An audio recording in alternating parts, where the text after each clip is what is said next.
What's up, y'all? It's your boy Winston motherfucking Wolf. I just want to do a super duper late review of Terminator Dark Fate. Now, this movie was kind of like the new Star Wars, the new trilogy, where it's just been, even before you saw anything, people just wanted to shit on it, throw it down a fucking flight of stairs, stomp it, and then set it on fire. I'm gonna say right off top, the movie is not a good movie by any means, but if you're a Terminator fan, there is elements. Now, let me just clarify that real quick. It's kind of like if somebody you have beef with or fucked you over and you haven't seen them in a while, but you did have some good times, and then you hear a little knock on the door, and then you open it up, you're like, yeah, and they're like, remember when I made you that cake for your birthday? Remember?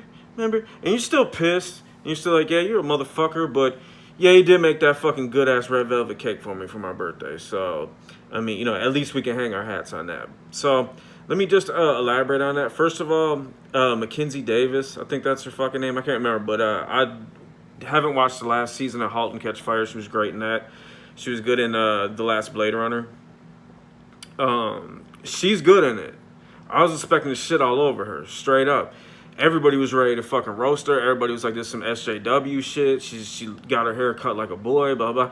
She's good in it, okay? So no matter what the script was or the directing, what they told her to do, whatever, she did the best job she could do. And she is good in that movie. So anybody that says she isn't good in that movie for what she was given, you just want to double down on your bets. Because there were so many people that was like, it's going to be the biggest pile of shit, everything sucks, fuck everything about this movie. And then the movie comes out and they're like, see, told you. I don't know if they're going to talk about, you know, the few bright moments in it. The other thing is Sarah Connor, for a lot of the movie, she's good.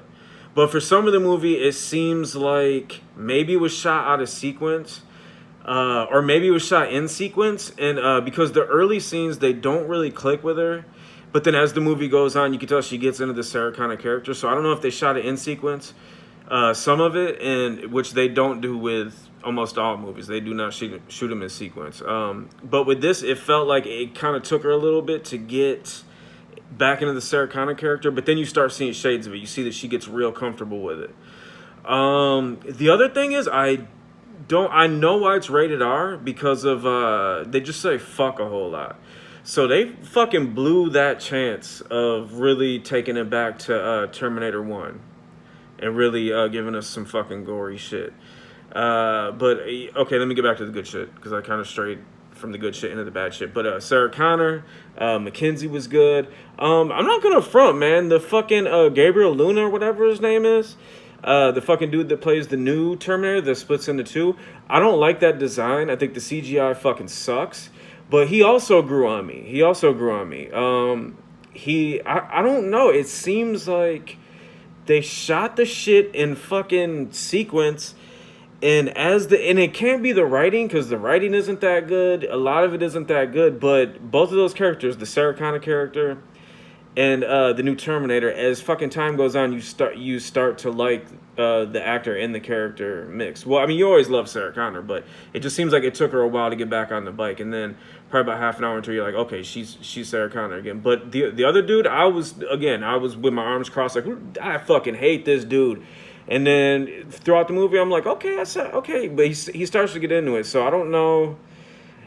I really don't know. I wasn't obviously in the production of the movie, so I don't fucking know how they fucking sequenced it, how they shot the shots. I'm gonna get to something real fucking terrible. Fucking Arnold's Terminator character I can't imagine.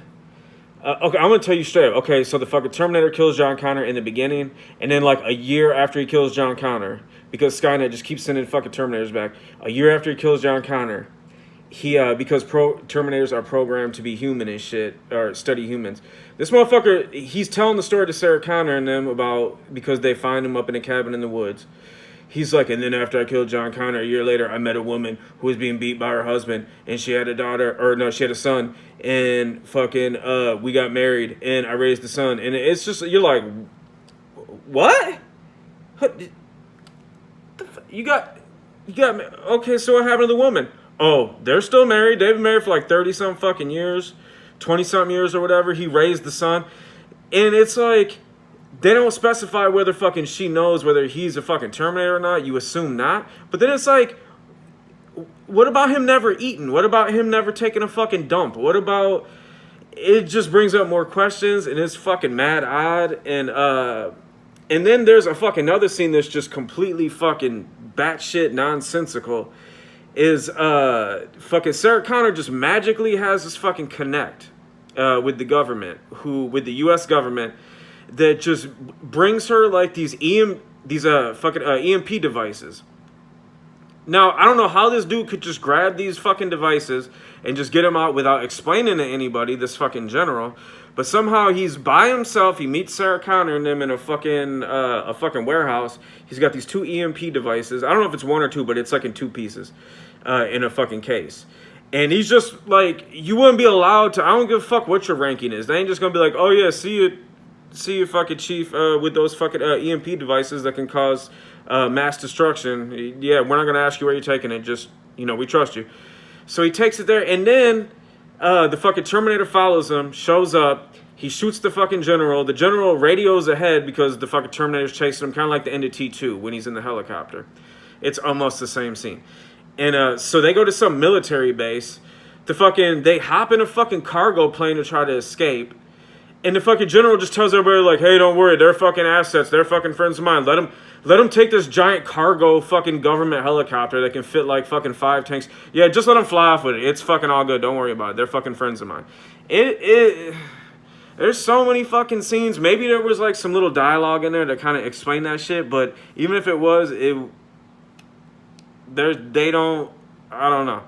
This movie is not good, but there's a few interesting kernels in it. I don't like that Skynet doesn't exist and now it's some bullshit called Legion. But I mean, but if that gets us to the future war, there, and you see a couple of shots of the future war that we all want to see. And I know Mr. H is fucking on his channel. He was talking about we're never gonna see the future war.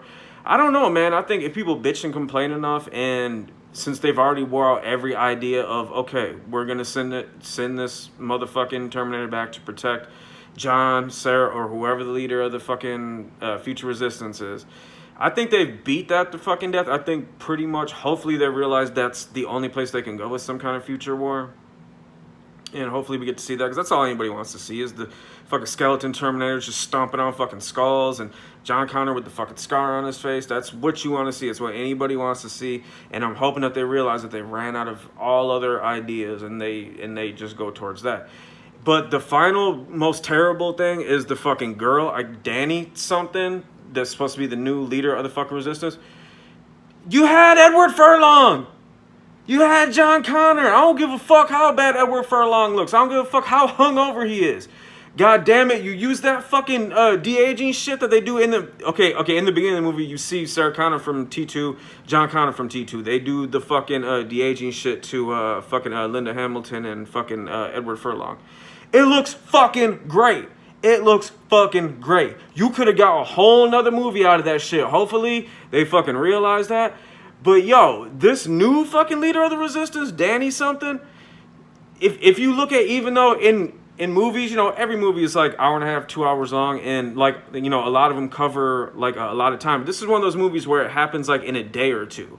And like fucking she becomes like all of a sudden finds her inner leader, finds her... No, it happened. It's like a fucking 24 hours. She's not going to grow that fucking much.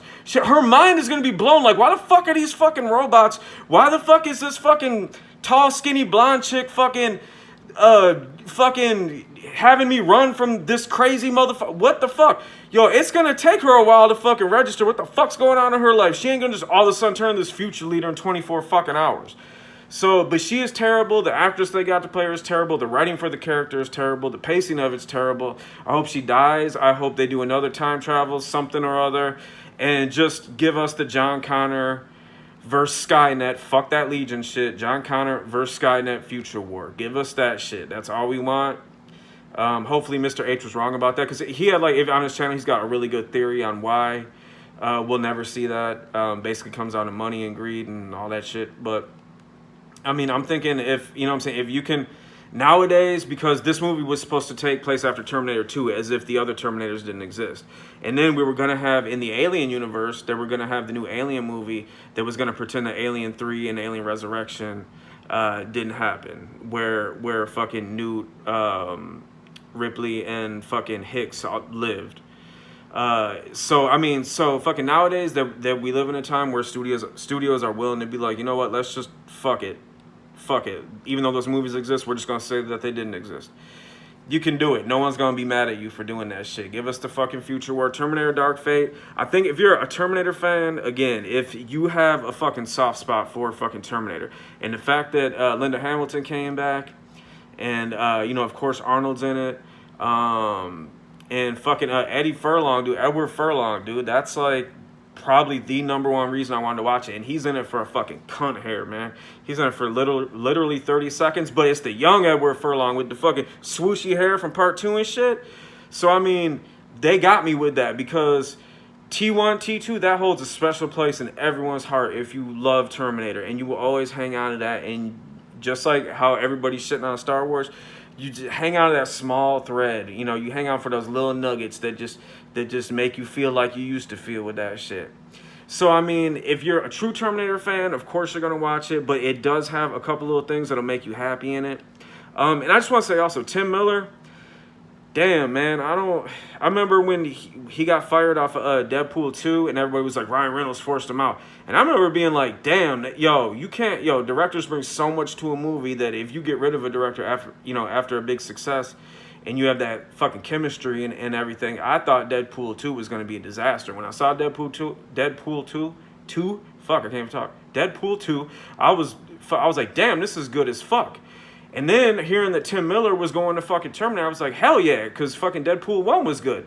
Nah, man, after seeing this, I think that fucking both Deadpool movies are fucking Ryan Reynolds productions. That's what I think. I think Tim Miller gets way too much credit for Deadpool 1.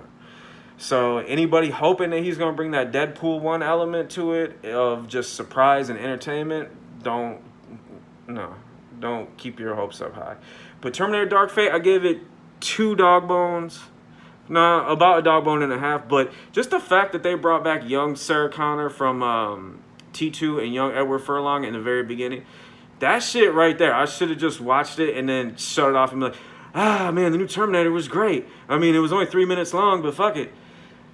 But just for that, I'm a sucker. I'm sorry. That shit made me happy right there. But the rest of the movie, so, but again, don't shit on Mackenzie Davis's performance. Her back ain't strong enough to carry that goddamn movie. Terminator Dark Fate, 1.5 dog bones. I'll see you motherfuckers later. I'll try to get in another review for the couple people that give a shit tonight for some other bullshit. And this is Winston motherfucking Wolf. I'll see you motherfuckers later.